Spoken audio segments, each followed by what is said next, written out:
में आप सभी का स्वागत है। संभाजी नगर से हमारे प्रतिनिधि शेख फयाज। रामगिरी महाराज ने पैगंबर की शान में गुस्ताखी किया, गलत शब्दों का इस्तेमाल किया। रामगिरी महाराज पर 61 एफआईआर दर्ज हुई, फिर भी कानूनी कार्रवाई नहीं हो रही है। आमदार नीतीश राणे ने मुस्लिम भाइयों को मस्जिद में घुस के मारने की धमकी दी है, उसके खिलाफ भी एफआईआर दर्ज हुई है, मगर कार्रवाई नहीं हो रही है। इसलिए संभाजी नगर से पूरे महाराष्ट्र के लोग मुंबई में जमा हो गए हैं। औरंगाबाद के माजी खासदार इम्तियाज जलील जी के नेतृत्व में लाखों की तादाद में मुस्लिम बांधव मुंबई में रैली के रूप में जमा हो रहे हैं। इन दोनों के ऊपर कानूनी कार्रवाई करने की मांग कर रहे हैं। इम्तियाज जलील ने कहा, अगर सरकार इन दोनों के ऊपर कोई कार्रवाई नहीं करती तो आने वाले 25 तारीख को इससे भी बड़ा आंदोलन किया जाएगा।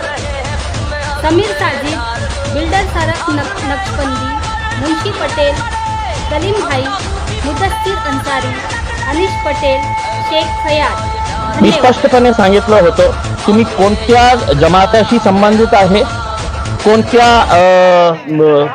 तंजीमाची संबंधित आहे किंवा कोणत्या राजनैतिक पक्षाची संबंध आहे।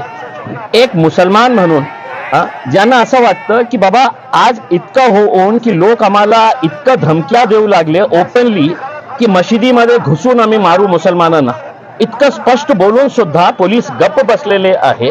प्रेक्षक मोहम्मद जे आमच्यासाठी जीवापेक्षा जास्त आम्ही त्यांना महत्त्व देत आहे, त्यांच्या बाबतीत अशा प्रकारचे उद्गार केले जातात आणि कोणत्याही प्रकारची कारवाई होत नसेल तर मी कुठल्याही झेंड्याचा वापर करत नाही, माझ्या नावाचा वापर करत नाही आणि मी सगळे राजनैतिक पक्षाचे नेत्यांना पत्र पाठवले होते की एकदा आपण सगळे राजनैतिक मतभेद विसरून तुम्हाला जे पक्षामध्ये राहायचे आहे तुम्ही राहा, पण एक मुसलमान म्हणून आज जे महाराष्ट्रामध्ये चाललेला आहे, या राज्य आपला आहे, या देश आपला आहे, आपल्याला इथेच राहायचे आहे, शांतिपूर्ण तरीकेने आपल्याला राहायचे आहे, पण पोलीस आपल्याला, प्रशासन आपल्याला, सरकार आपल्याला आणि दुर्दैवाने हायकोर्ट ही आपल्याला ऐकत नसेल तर आम्ही काय करू।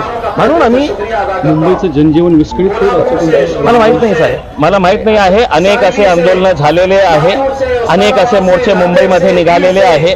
फक्त इम्तियाज जलील चालला तर मुंबईचा जीवन विस्कळीत होणार, मुंबईचा लॉ अँड ऑर्डर होणार, मुंबईचा ट्रॅफिकचा इश्यू होणार आहे, ते सरकार, प्रशासन, पोलीस बघतील। तुम्हाला अडवल्यानंतर मी मागितलं नाही, तुम्हाला अडवलं रस्त्यात बघू ना साहेब, एकदा निघू तर द्या। मागच्या वेळी आम्ही जेव्हा आरक्षणासाठी गेलो होतो तर जर सर्व जिल्ह्यामध्ये बॅरिकेड टाकून आम्हाला अडवण्यात आले होते मुंबईपर्यंत। मैं आज अपने वीडियो के माध्यम से बताना चाहूँगी कि आप लोग देख रहे हैं, सुबह से हम देख रहे हैं हमारे महाराष्ट्र के अध्यक्ष इम्तियाज जलील साहब ने आपने देखा किस तरीके से मुंबई आए हैं, अभी तक आ ही रहे हैं। आज हम यहाँ पर बैठे हैं, हम एक एहतजाज कर रहे हैं तिरंगे पर, संविधान को लेकर, फिर भी हमें पुलिस रोक रही है। आप देख रहे हैं लगातार ऐसे रामगिरी जैसे इंसान को हमारे नबी की शान में गुस्ताखी कर रहा है, पुलिस उसको प्रोटेक्शन दे रही है। शिंदे जो है मुख्यमंत्री है महाराष्ट्र के, वो बोलते हैं कि तुम्हारा बाल विवाह का नहीं होगा तो कैसे चलेगा, ये देश संविधान से चलेगा। आज तिरंगा लेकर, संविधान अपने हाथ में लेकर हम ये दिखाना चाहते हैं किसी की दादागिरी या गुंडागर्दी से ये देश नहीं चलेगा। ये देश चलेगा तो संविधान से चलेगा। हम सब यहाँ पर इकट्ठा हुए हैं, हम यहाँ अपना एहतजाज कर रहे हैं, उसमें भी पुलिस हमको रोक रही है। तो ये एहतजाज करके हम नहीं करेंगे क्योंकि हमारी नबी की शान की होगी तो हम खामोश नहीं रहेंगे। ये छोटा सा नीतीश राणे 1.5 फुट का बोलता है कि आपकी मस्जिद में घुस के मारेगा, नीतीश राणे आएगा तो 2 पैरों पे जाएगा, सबके कंधों पर। मैं साफ कहना चाहती हूँ, नीतीश राणे तो आके तो दिखा, अपने पैरों पर जाएगा, हमारे भाइयों के कंधों पर। समझे, मैं तुझे बताना चाहती हूँ, ये देश चलेगा तो संविधान से चलेगा, किसी गुंडागर्दी से नहीं चलेगा।